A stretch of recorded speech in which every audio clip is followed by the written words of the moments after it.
Yes. Next speaker is Professor Tomohiro Hayashi from Tokyo Institute of Technology. His talk title today is Water at Bioinertness. What makes surfaces bioinert? So please. So thank you, Morita Sensei, for kind introduction.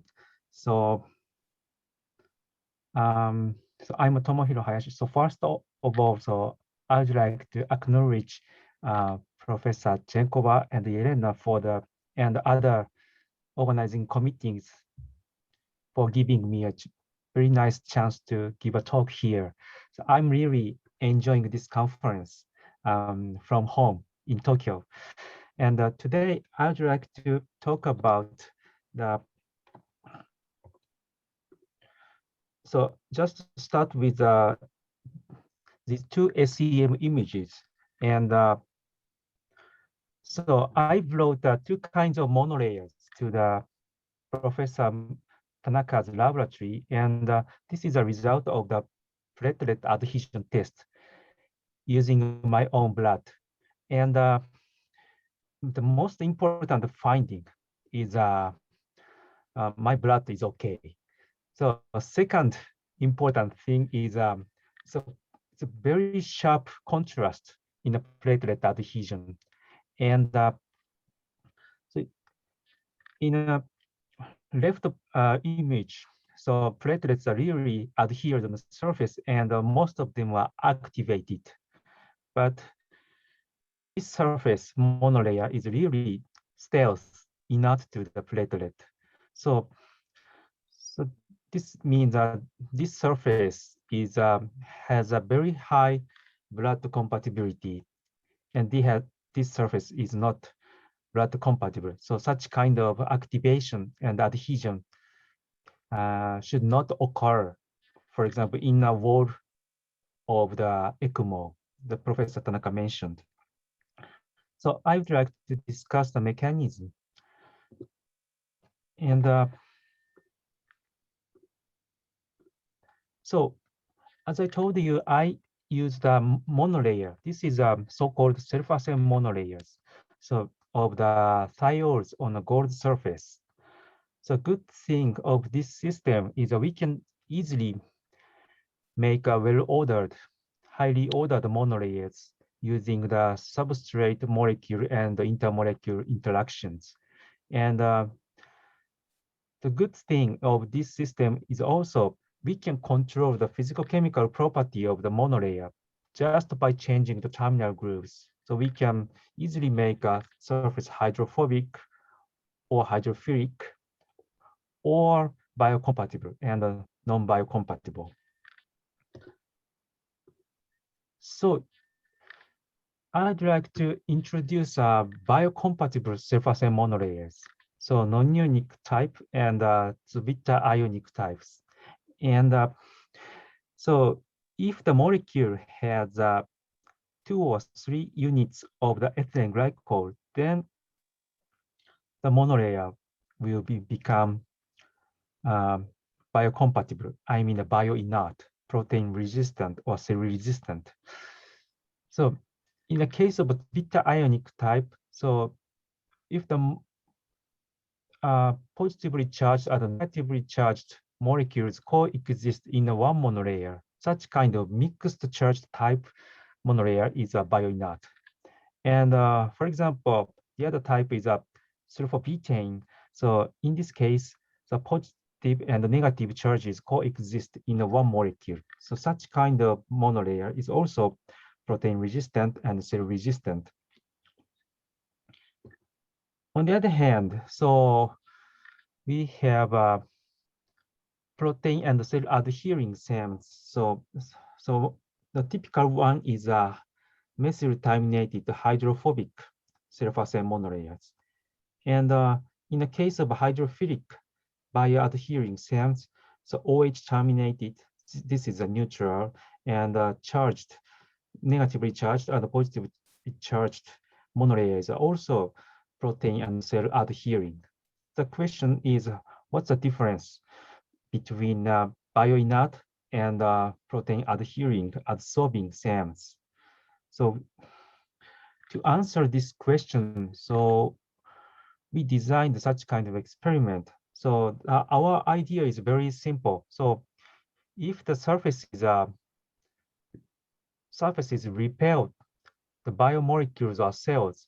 So if we approach such kind of surfaces together, then so I expected so such kind of surfaces induce a repulsion against the biomolecule. So if we approach such kind of surfaces, we may observe a repulsion. So if we can clarify the physical origin of the repulsion, this will be the mechanism of the bioinertness.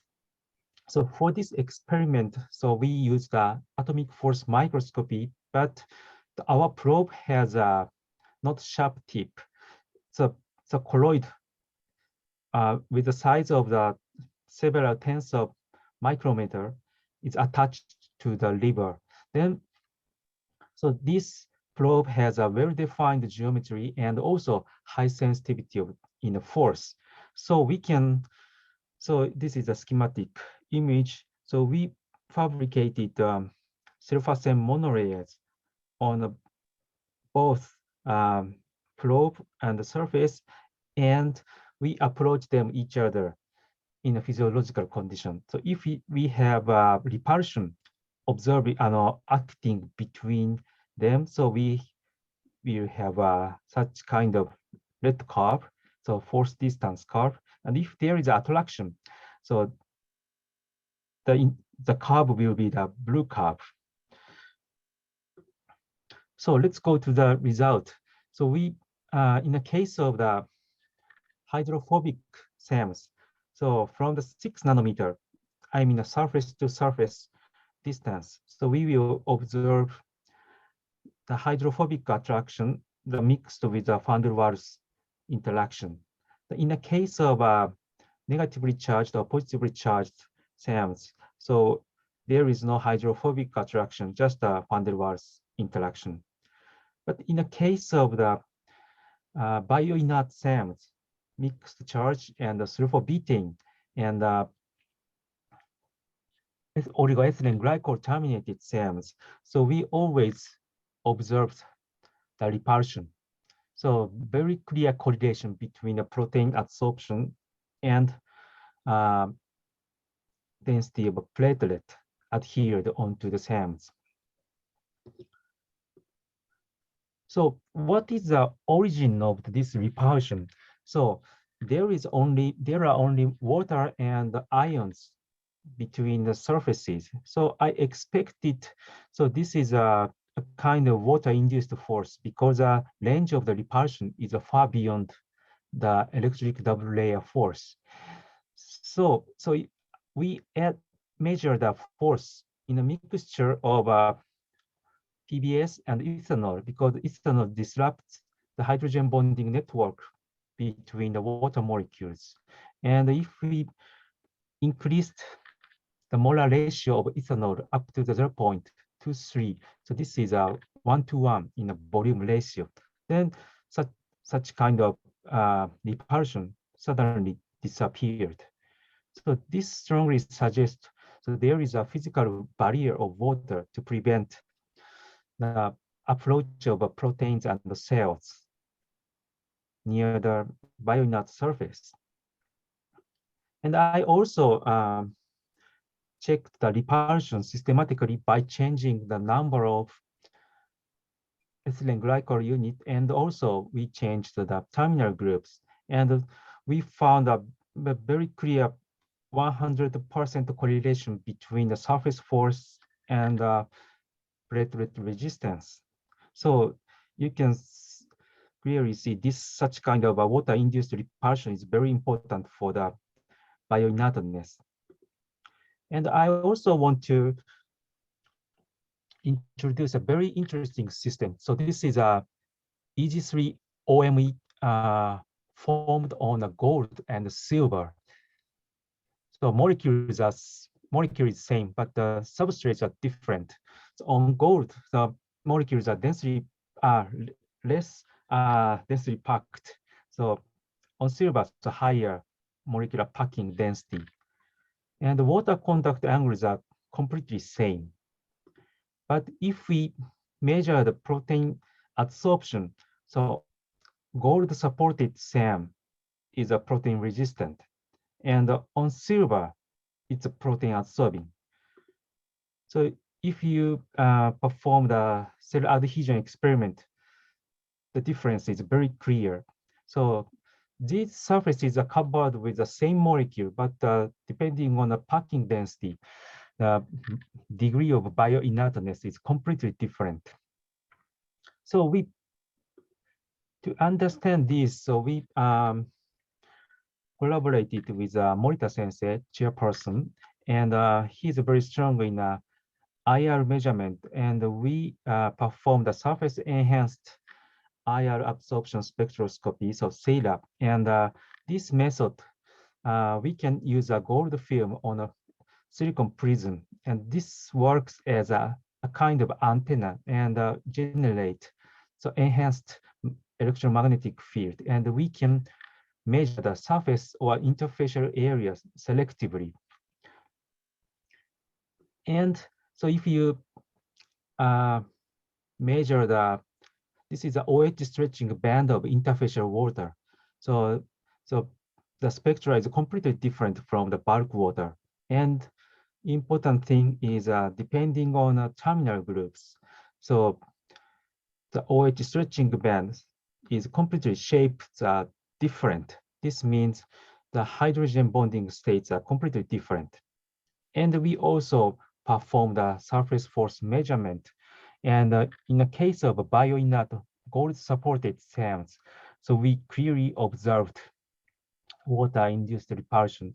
But so protein adsorbing, cell adhering silver-supported SAMs shows just a van der Waals interaction.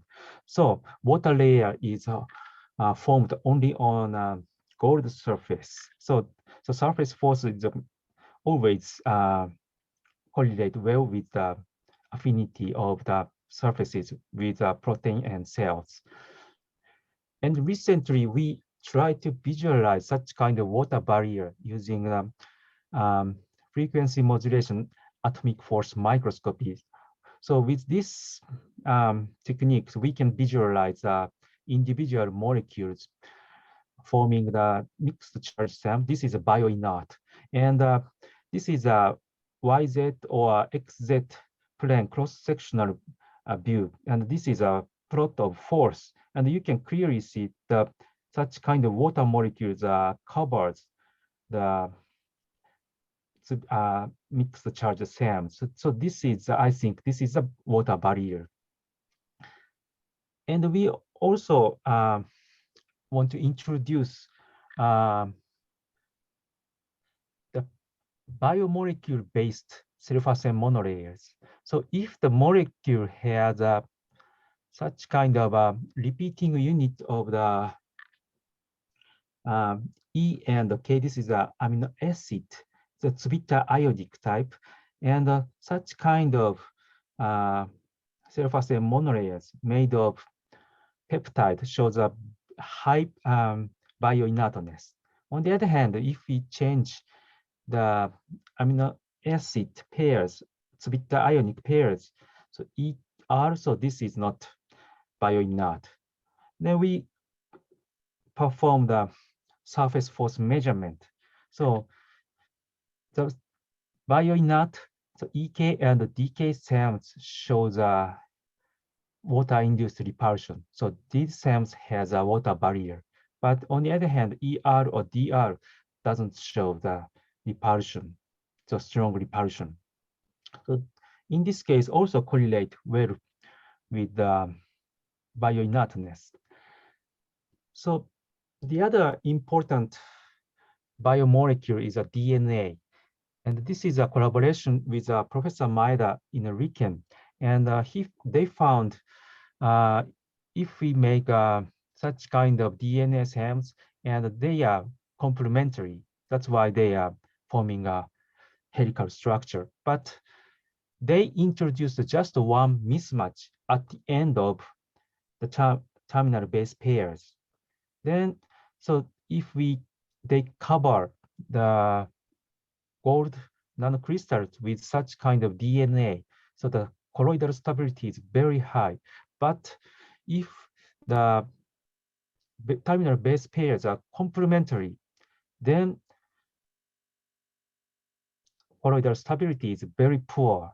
So if we measure the surface force, so in the case of complementary pairs, so that we observe the hydrophobic interaction. So this is so-called blunt end stacking between DNA molecules. And on the other hand, if we put the one mismatch, then so the state of interfacial water completely changes, and such kind of monolayer has a water barrier, and we can observe repulsion. So to conclude this part, so we observe the physical barrier of water film near the bioinertness, and the thickness is around 2 to 4 nanometers. I think this is a thickness of the intermediate water. So someone asked the question. So maybe this can be the answer. And we also observed the water barrier for the biomolecule-based surface and monolayers. So from this result, I really expect the biomolecules, proteins, or DNAs, or their use the interfacial water smartly to realize accurate specific interactions. And finally, I would like to, what is the next step? So next step is to what kind of water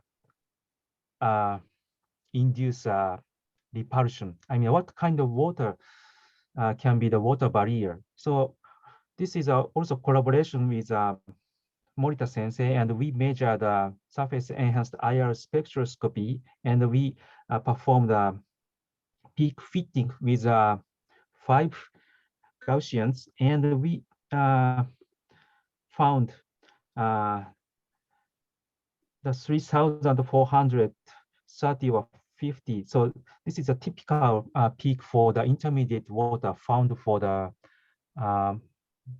biocompatible polymer system. And we, in the case of monolayers, we also found the similar trend. So I think, but this is still not so much discussion. So to answer this question, so I need more discussion in this community. And this is the end of my talk, and I'm really looking forward to the discussion with you. And finally, I would like to acknowledge our collaborators and students, lab members. So thank you for your attention.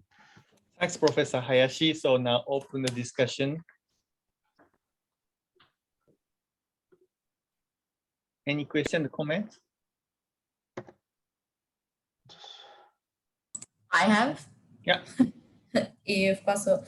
So I had, this is such a beautiful lecture that you gave. Thank you very much. On many levels, I've learned new things. I was wondering about one thing. So you showed what is typical for structure, for biopeptides and so on. But I had a long problem with finding out what kind of material produces something which I call biocompatibility. And I related in our findings this water layer, right? And I don't know if you're familiar, but I always thought that this is something we call easy water, or from Professor Gerald Pollack's vocabulary. So I thought that this water must be found next, for example, to the surfaces of nanoparticles such as these biocompatible metals like gold and silver. So then when I actually explored those nanoparticles, I ended up with totally different water structures, as if they're around these nanoparticles, as if it is completely different water. So do you have any solution for this? Can you help? Yeah, it's very, understand this? very, very essential question. So to answer, what kind of chemical structure makes a surface bioinert? I didn't tell you, but we did such kind of analysis. So we investigate the correlation between chemical structure and protein adsorption using a machine learning. And but we found which part is necessary important. So for example, if we can perform such kind of analysis, so this is against physical chemical properties. So if the surface is charged, so it absorbs proteins, and so this is a positive one. And so the hydrogen bonding acceptor is very important. This is one, and the packing density is important. And the important thing is a water contact angle is very considered to be important, but not so important if we analyze carefully. So this is completely in agreement with our empirical findings. I understand. So, yeah, but so basically we can do we have some data? I don't have data today, but we can, if we know the chemical structure of the molecules, we can accurately predict the adsorption amount fibrinogen. Or so I think if we analyze the artificial neural network more carefully, so I can answer more clearly. So this is a really ongoing work. Yes. I know. Thank you for this. I just want to add that maybe now when I listened to Takeuchi Sensei's talk, I understood that maybe that's the reason. For different types of chemical structures, we have the same types of water in different ratios. I'm not sure, because that is something I also saw with, as you said, surface angle, the contact angle. For example, we have a poster, a colleague we presented. We investigated surfactants, like materials for the cooking pots that do not allow gluing of the food for the, and it was all about ratios of these types of water, let's say loosely bound and hydrogen bonded, but that's really very loose terms. It can be various species. So thank you very much. Yeah. I'm sorry. Thank you for your comment. Yeah. Beautiful work. Okay, Professor Senkova, give a comment. Just one thing. Thank you very much, Professor Hayashi. You told me something that I was, you told that 3430 DA is the intermediate water, right? And this is 1453 nanometers in the first overtone, which is related to our water activity studies. So we found that this band is characteristic band for water activity. And it is very logical to be the case. So I'm relieved. So I know what we are talking about, or about compatibility. So maybe, and what Elena just said is exactly, we have to look at the ratio of different water species, but I think the center, and now we understand why water activity is defined by this particular water species. So we have light in the tunnel. Thank you. Yeah. Thank you very much. Okay. I need to speak with you. So Professor Hayashi, thank you for your good presentation. So